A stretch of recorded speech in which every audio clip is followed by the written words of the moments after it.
Lauren, let's go, we're gonna be late. Ang bagal-bagal mo. My gosh, my friends were gonna be angry with me. Reklamo na sa kanya ng kanyang kapatid. Saan ba kasi tayo pupunta, ate? Tanong niya dito. Don't you ever call me ate, we're not sister, you're just my stepsister, you understand na? Galit nitong sabi at hinawakan pa ang baba niya at pinisil. Opo ate, Karen pala, pasensya na. Good, now whatever I would say you follow me. Kung ayaw mong magalit ako sa iyo, sabi nito sa kanya na ikinatango na lamang niya. Hindi niya alam kung saan siya dadalhin ng ate Karen niya, simula nang magkaisip siya lagi na itong galit sa kanya, pero pagkaharap naman ng mga magulang nila ay mabait naman ito sa kanya. Anak ito ng Mommy Aiko niya na pangalawang asawa ng daddy niya, matanda lang ito sa kanya ng 3 taon. Simula nang tumira ang mga ito sa bahay nila, laging wala ng oras ang daddy niya sa kanya, hindi rin sila magkasundo ng Mommy Aiko niya, lagi na lang itong galit at ginagawan siya ng kung ano-anong salita para magalit ang ama niya. Bumaba ka na dyan, ano pang hinihintay mo? Sigaw ng ate niya sa kanya nang hindi niya namalayan nakarating na pala sila. Pumasok sila sa isang napakalaking bahay. Mas malaki pa ito sa bahay nila. Pagkapasok pa lamang ay napakaingay na. Ang daming taong nag-iinyuman at nagkakatuwaan sa gilid ng swimming pool. Hi Karen, you're late, bati dito ng isang babae, na halos nakahubad na ito sa suot niyang bikini. Yeah, I'm sorry, it's because of this stepsister of mine, duro pa sa kanya. Oh, isinama mo pala siya talaga, at tutuhanin mo talaga ang plano mo. Sabi pa ng kaibigan nito na hindi niya maintindihan kung ano ibig sabihin. Shut up Jessa, sigaw ng ate niya. Oops, sorry my big mouth, ani pa nito na kinangisi lang ng ate niya. Hindi niya maintindihan, kinakabahan talaga siya na baka may binabalak ang ate niya. Pero ipinagsawalang bahala na niya ito. Boys, this is my stepsister Lauren, pagpapakilala sa kanya.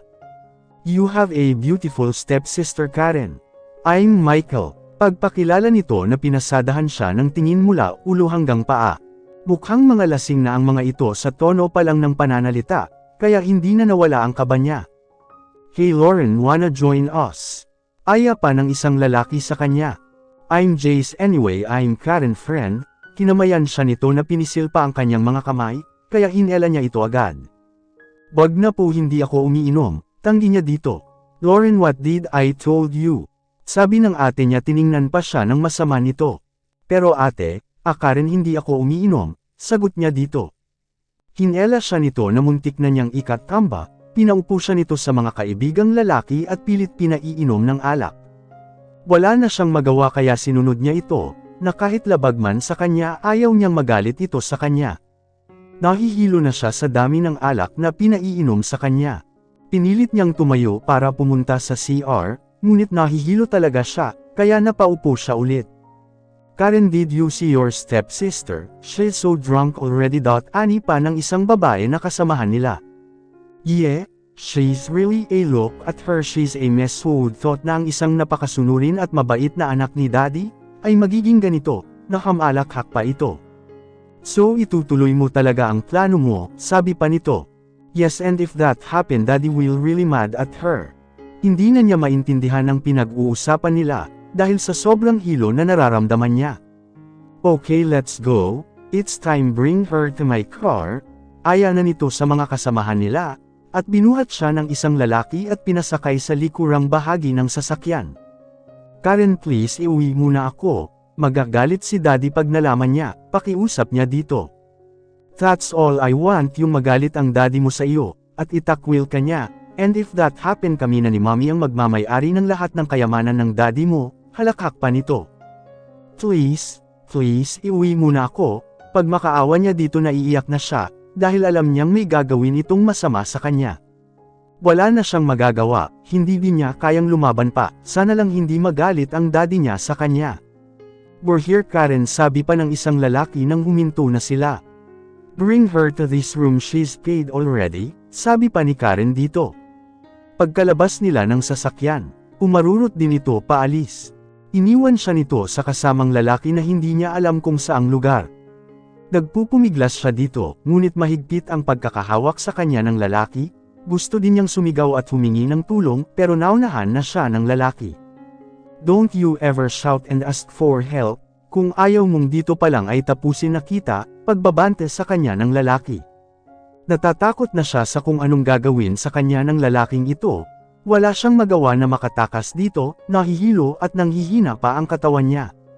Dahil sa mga alak na nainom, kinaladkad siya papasok sa loob ng kwarto, at ibinalya sa higang naroon hanggang sa nawalan siya ng malay.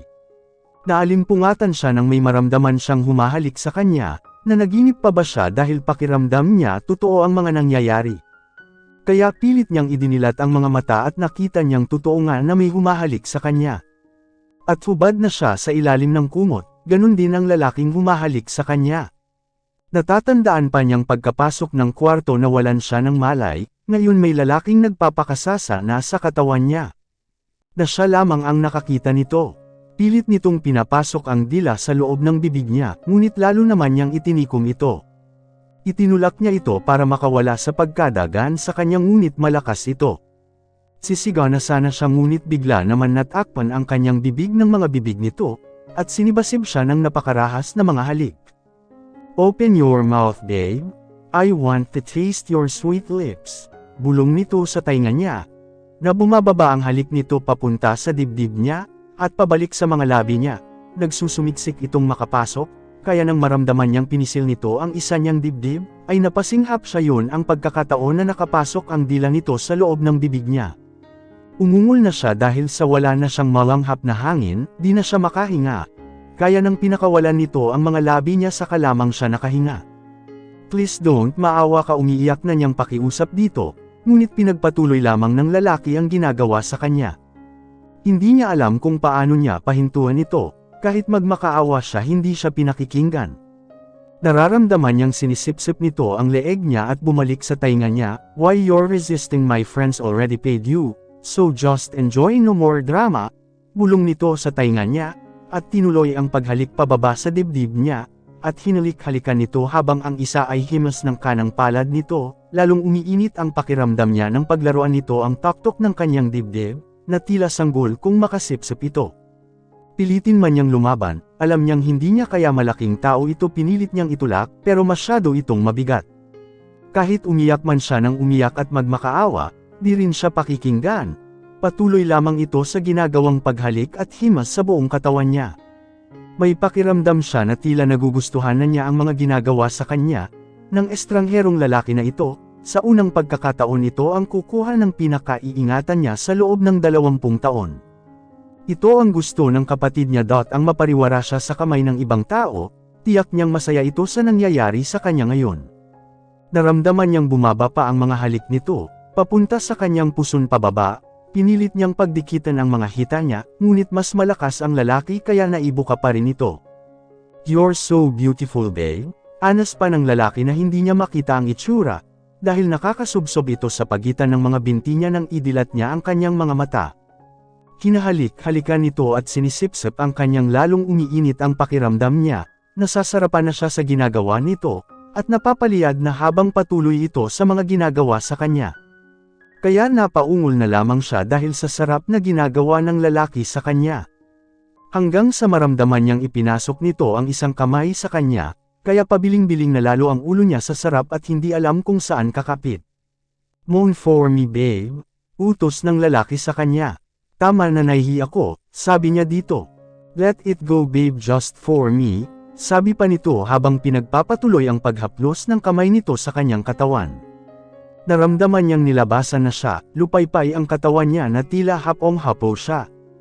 So delicious, babe, you taste like vanilla. Anas pa nito na wala pa ring tigil sa paghalik sa kanya. You're ready, babe? Tanong pa nito sa kanya.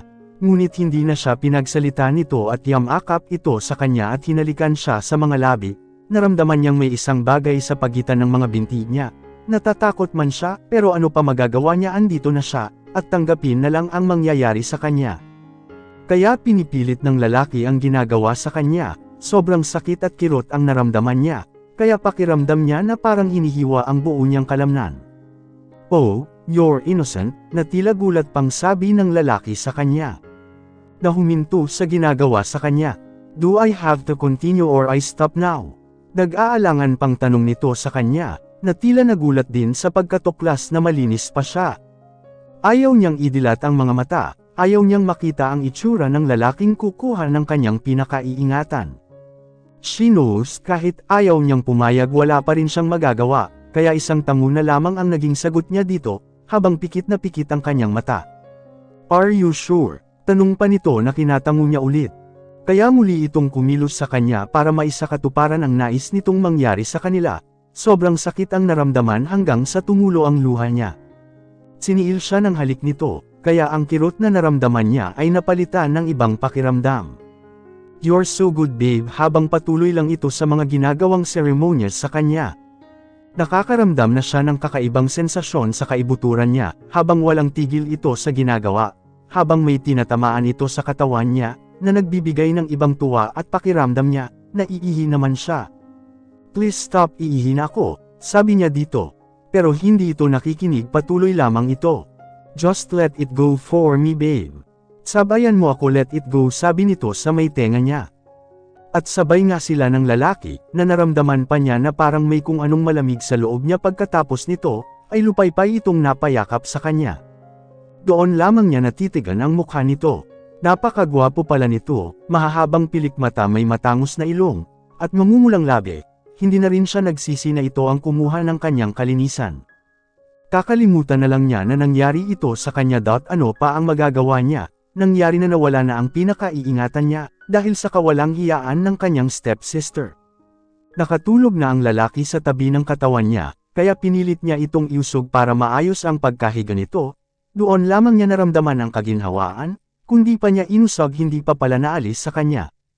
Nawala na din ang kalasingan niya dahil sa nangyari, kaya dahan-dahan siyang bumangon, kahit sobrang masakit ang gitnang hita niya hinanap niya ang mga damit niyang hinubad sa kanya nang maisuot ito.